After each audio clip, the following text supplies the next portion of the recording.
नमस्कार विद्यार्थी मित्रांनो. मागच्या तासाला तुम्ही इतिहासाचा दुसरा पाठ भारत 1960 नंतरच्या घडामोडी हा अभ्यासला. तो तुम्हाला समजला असेलच. आजच्या तासाला आपण याच पाठाचा संपूर्ण स्वाध्याय अभ्यासणार आहोत. हा स्वाध्याय तुम्ही इतिहासाच्या वर्गपाठाच्या वहीत सोडवायचा आहे. स्वाध्यायाकडे वळण्यापूर्वी आपण या पाठात आलेल्या प्रधानमंत्र्यांची काही छायाचित्र पाहूयात व त्यानंतर मी तुम्हाला सांगेन या पाठातील महत्त्वाचे मुद्दे. तदनंतर आपण वळूया प्रश्नोत्तरांच्या आपल्या स्वाध्यायाकडे. आता पाहूया भारताचे प्रधानमंत्री.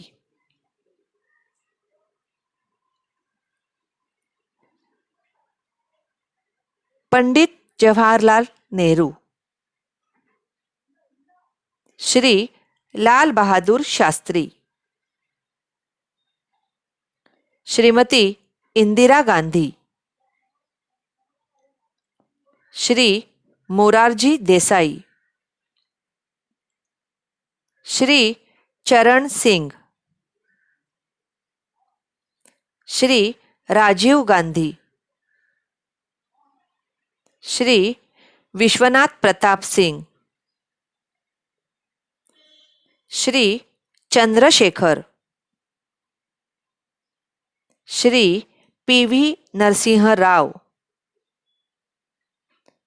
श्री एच.डी. देवेगौडा, श्री इंदर कुमार गुजराल, श्री अटल बिहारी वाजपेयी. आता पाहूया या पाठातील काही महत्त्वाचे मुद्दे. भारत 1960 नंतरच्या घडामोडी या पाठातील महत्त्वाचे मुद्दे. 1. स्वातंत्र्योत्तर भारत. 2. इसवी सन 1947 ते 2000 या कालावधीत प्रधानमंत्र्यांच्या काळात भारतात घडलेल्या महत्त्वाच्या घटना. 3. भारतीय अर्थव्यवस्था. 4. विज्ञान आणि तंत्रज्ञान. 5. सामाजिक क्षेत्रातील बदल. आणि 6. जागतिक संघटनात भारताचा सहभाग. आता आपण वळूया आपल्या आजच्या स्वाध्यायाकडे. प्रश्न पहिला अ. दिलेल्या पर्यायांपैकी योग्य पर्याय निवडून विधाने पुन्हा लिहा. 1.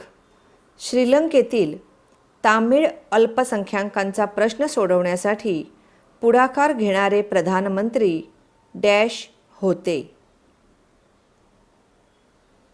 पर्याय आहेत अ. राजीव गांधी, ब. श्रीमती इंदिरा गांधी, क. एच.डी. देवेगौडा आणि ड. पी.व्ही. नरसिंह राव. श्रीलंकेतील तामिळ अल्पसंख्याकांचा प्रश्न सोडवण्यासाठी पुढाकार घेणारे प्रधानमंत्री होते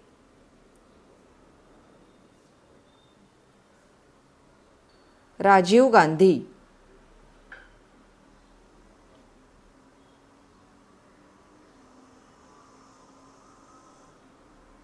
2. भारतीय हरित क्रांतीचे जनक डॅश होत. अ. डॉक्टर वर्गीस कुरियन, ब.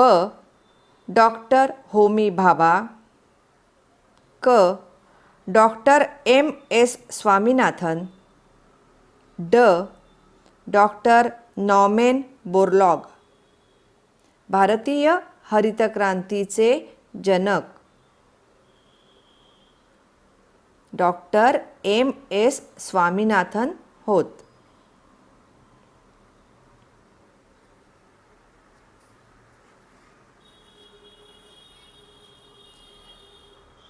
प्रश्न पहिल्यातला ब. पुढीलपैकी चुकीची जोडी ओळखा. 1. इंदिरा गांधी आणीबाणी.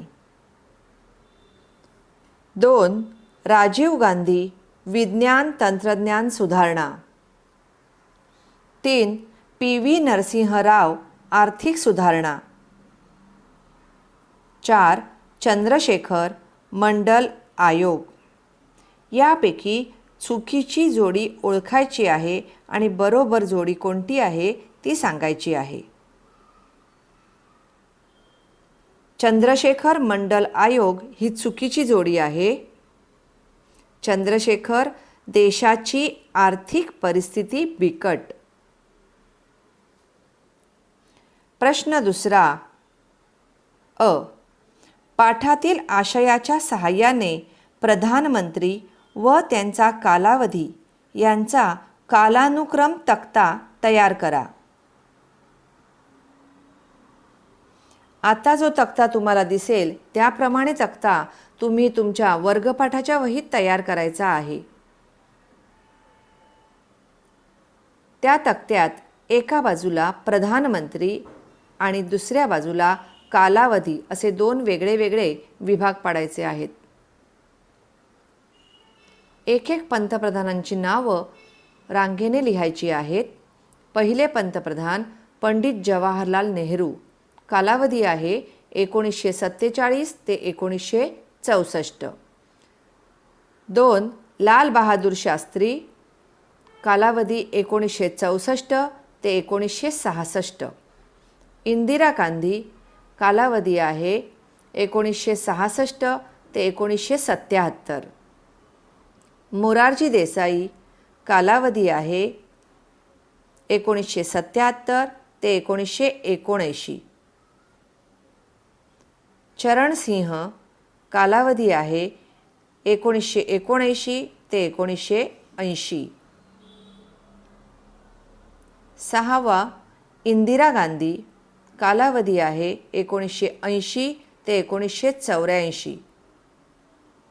राजीव गांधी. 1984 ते 1989. विश्वनाथ प्रताप सिंह.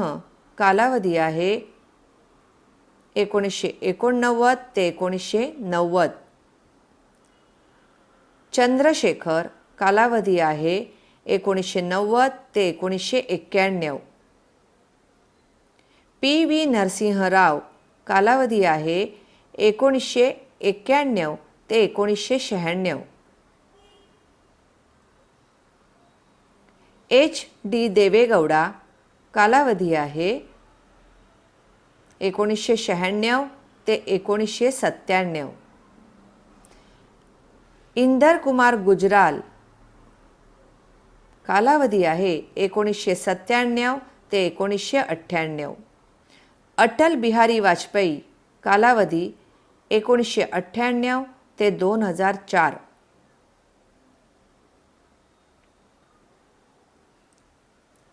प्रश्न तिसरा. पुढील संकल्पना स्पष्ट करा. 1. जागतिकीकरण. जागतिकीकरण म्हणजे जगातील सर्व राष्ट्रांची मिळून एक बाजारपेठ निर्माण करणे होय. जागतिकीकरणामुळे आपल्या राष्ट्राशिवाय जगातील कोणत्याही देशाशी कोणालाही व्यापार करता येतो. जागतिकीकरणामुळे व्यापारावरील नियंत्रणे नष्ट झाली. आर्थिक उदारीकरण घडून आले. उद्योग व्यवसायात अधिक गुंतवणूक होऊन त्यांचा विस्तार झाला. रोजगाराच्या नव्या संध्या निर्माण झाल्या. जागतिकीकरणामुळे अर्थकारण, राजकारण, विज्ञान व तंत्रज्ञान तसेच समाज व संस्कृती अशा सर्वच क्षेत्रांमध्ये बदल घडून आले.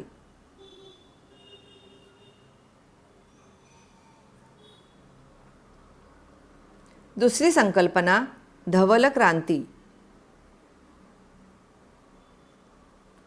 स्वातंत्र्यानंतर नव्या उद्योगाची उभारणी आणि स्वावलंबन ही उद्दिष्टे समोर ठेवून भारताची वाटचाल सुरू झाली.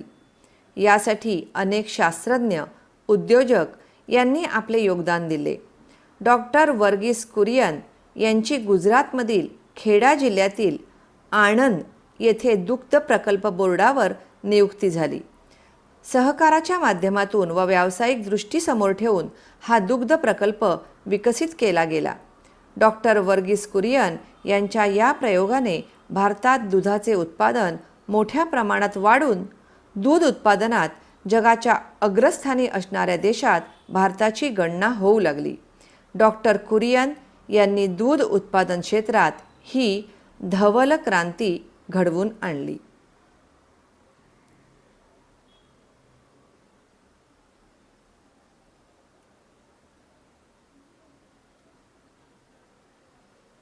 प्रश्न तिसरा अ. पुढील विधाने सकारण स्पष्ट करा. पहिला प्रश्न, मोरारजी देसाई यांचे सरकार अल्पकाळच टिकले.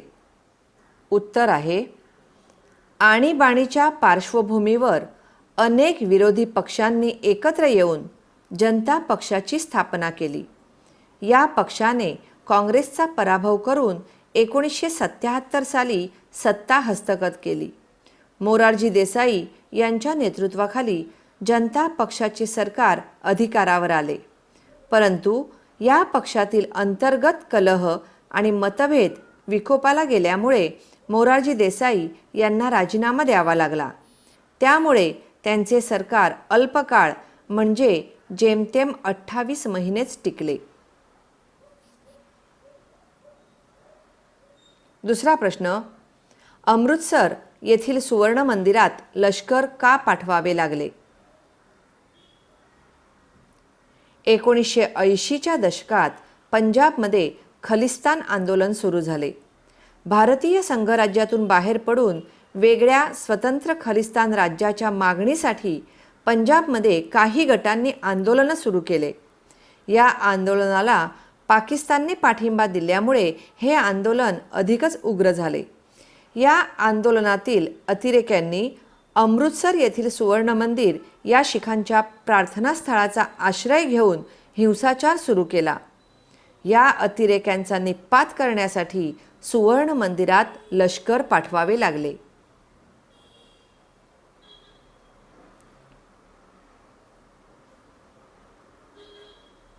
तिसरा प्रश्न, भारतात नियोजन आयोग निर्माण करण्यात आला. उत्तर आहे, ब्रिटिश राजवटीचे भारताच्या अर्थव्यवस्थेवर गंभीर परिणाम झाले होते. भारतीय उद्योगांचा ऱ्हास झाला होता. दारिद्र्यासह अनेक समस्यांची आव्हानं स्वतंत्र भारतासमोर होती. भारताची आर्थिक स्थिती सुधारण्यासाठी अनेक उपाययोजना करण्याची गरज होती. अनेक उद्योग उभारून आधुनिकीकरण करून भारताला स्वावलंबी बनवणं गरजेचं होतं. नियोजनाद्वारे सामाजिक न्यायावर आधारलेली अर्थव्यवस्था अस्तित्वात आणायची होती. म्हणूनच स्वातंत्र्यानंतर 1950 साली भारतात नियोजन आयोगाची स्थापना करण्यात आली.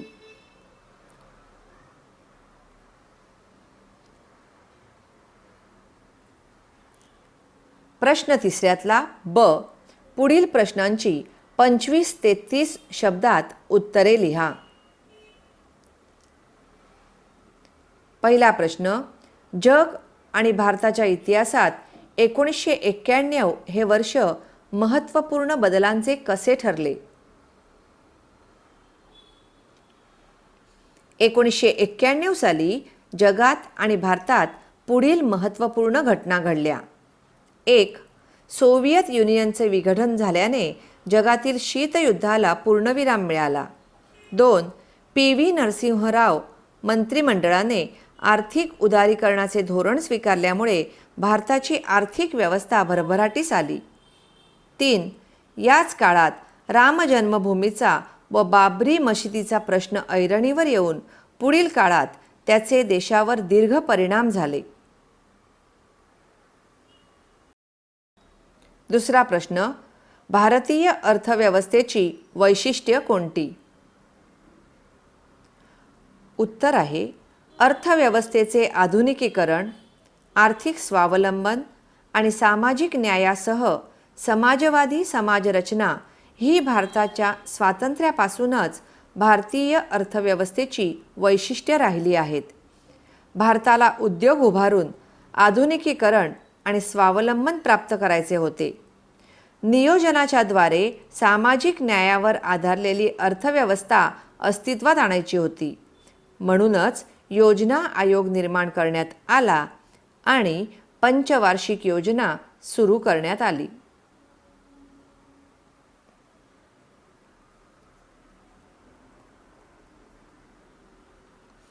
चौथा प्रश्न, पाठाच्या मदतीने भारतापुढील आव्हाने आणि भारताची बलस्थाने यांची यादी पूर्ण करा.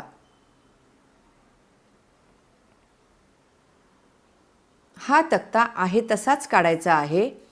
तक्त्यात पहिल्या भागात भारतापुढील आव्हाने लिहून दुसऱ्या भागात बलस्थाने असं लिहायचं आहे. आपल्याला काही भाग दिलेला आहे आणि काही भाग रिकामा आहे. रिकामा भाग आपण पूर्ण करायचा आहे. भारतापुढील आव्हानं, उदाहरणार्थ भारत पाकिस्तान युद्ध आणि बलस्थानं विविधतेतही एकता, हे आपल्याला दिलेलं आहे. त्याच्याखाली आपण लिहायचं आहे दुर्बल घटकांचा विकास आणि बलस्थानाच्या खाली करायचे आहे सामाजिक न्यायावर आधारलेली समाजरचना. भारतापुढील आव्हानामध्ये लिहायचं आहे शेजारील राष्ट्रांची घुसखोरी व आक्रमण. त्यानंतरचं आपल्याला दिलेलं आहे बलस्थानामध्ये अण्वस्त्र सज्जता. आव्हान आहे फुटीरतावाद आणि बलस्थान आहे सशस्त्र लष्करी ताकद. ते आपल्याला लिहायचं आहे. विद्यार्थ्यांनो, आत्ताच आपण जो स्वाध्याय सोडवला, हा स्वाध्याय तुम्ही इतिहासाच्या वर्गपाठाच्या वहीत सोडवायचा आहे. इतिहासाच्या पाठाच्या वहीमध्ये हा स्वाध्याय बघून लिहायचा आहे आणि जेव्हा आपण शाळेत भेटू तेव्हा आपल्या शिक्षकांना दाखवायचा आहे. धन्यवाद.